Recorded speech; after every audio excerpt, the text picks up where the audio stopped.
So my fit out of my home studio is continuing.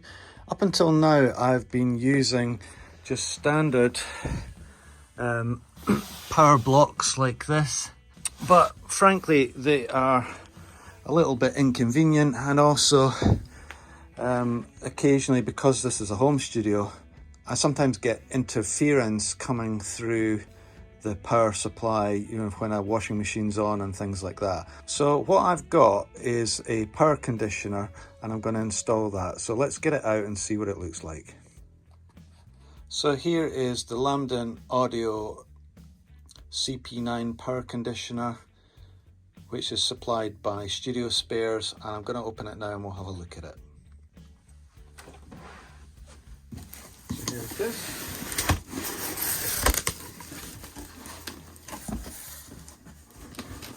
And actually, inside the not very interesting looking box, it's quite a nice looking box. And there we have the power conditioner there. It also has a rack mount light, so the idea is that that goes at the top of your rack and it lights up the other things in the rack below it. So let's see what it looks like inside.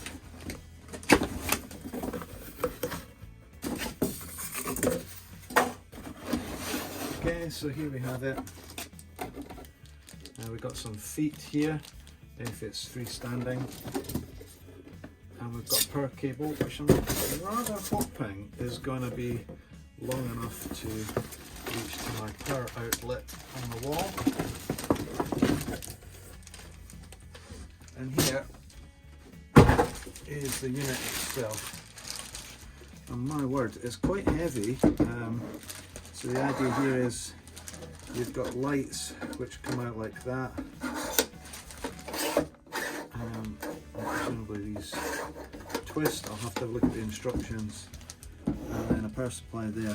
What's unusual about this one is that it has power on the front in the shape of a UK 13 amp 3-pin power plug. And then on the back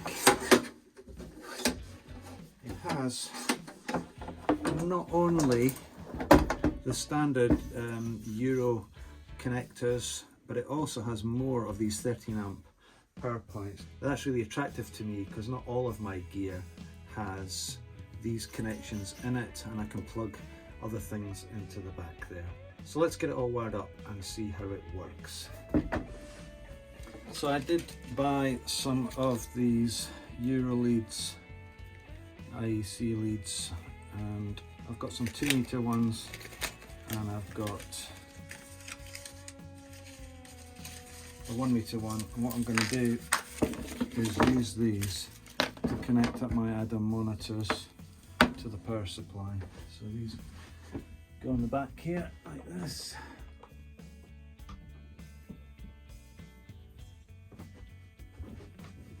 And then I'm going to run them along the back of the desk and plug them into the power conditioner over here. Now I'll tidy up the cables afterwards. I've also got this 1 meter cable because the left hand speaker is close to the power conditioner, so we don't need quite as long a cable on that one. And all I'm going to do is connect this to the back of the speaker.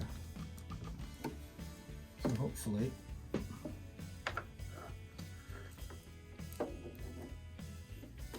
this will keep my power nice and clean. So the other things I'm going to connect, I've got my monitor there.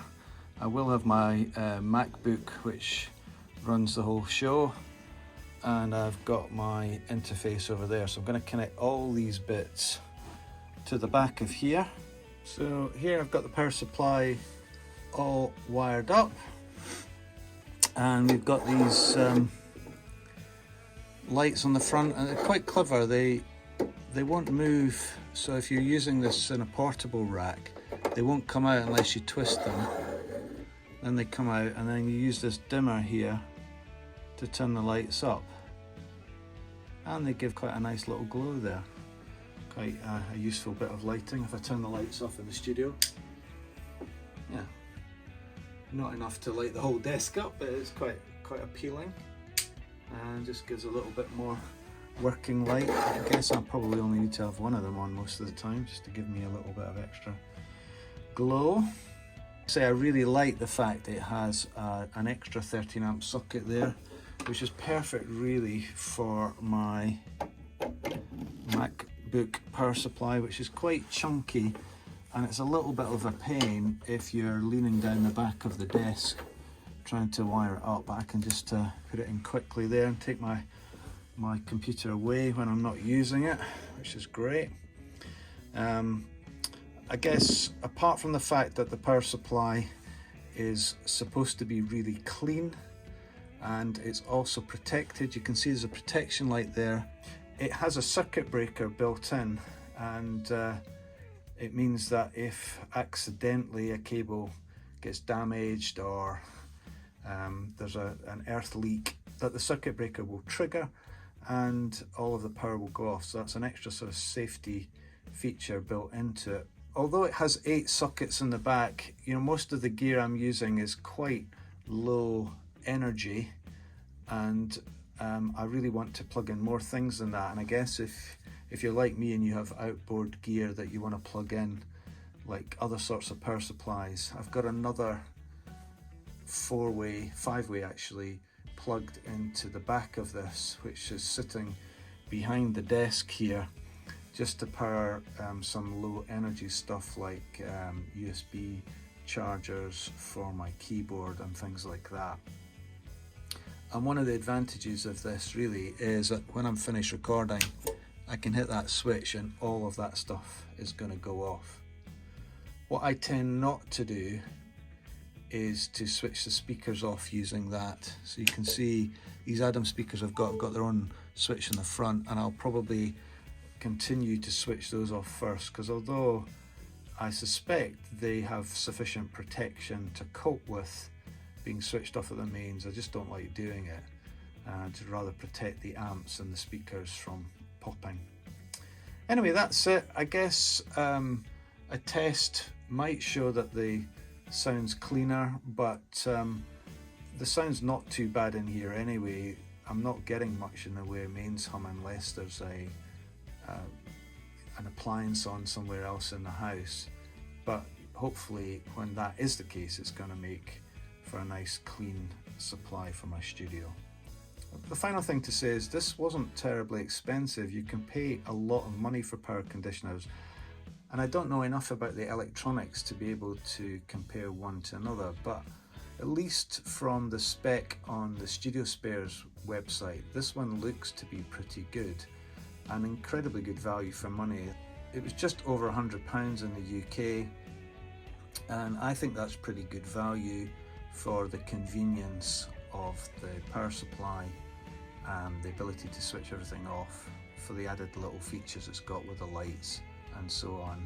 I hope that's of interest to you all. Thanks for watching, guys. See you again.